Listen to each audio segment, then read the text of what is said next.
पाण्यासाठी जीव गेल्याची घटना यवतमाळच्या अरणीतील कठोडा पारधी पाड्यावर घडलेली आहे। वेदिका चव्हाण ही मुलगी पाणी भरण्यासाठी अरुणावती नदीवर गेली। त्यावेळेस तिचा बुडून मृत्यू झाल्यानंतर मुलीच्या मृत्यूनंतर प्रशासन अलर्ट झालेलं आहे। पाणी टंचाई असलेल्या गावात पाणी पुरवठ्याच्या उपाययोजना करण्यात याव्या असे निर्देश देण्यात आल्याचं आमदार राजू तोडसाम यांनी म्हटलेलं आहे। उन्हाळ्यामध्ये आर्णी तालुक्यातील गावांना तीव्र पाणी टंचाईचा सामना करावा लागत असतो।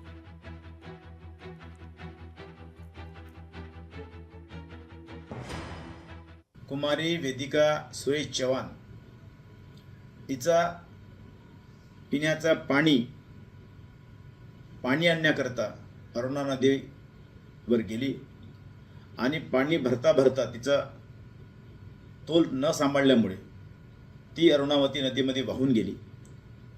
ही अतिशय दुर्दैवी घटना माझ्या विधानसभा क्षेत्रातील कोटोडा या गावातील पारधीपाड्यावर घडली। अतिशय गरीब कुटुंबातली मुलगी आणि आईवडिलांना अतिशय वेदना झाल्या असतील।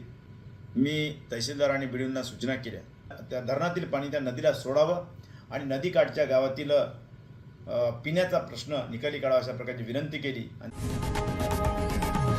लोकशाही मराठी ऐका, पहा, जागरूक रहा।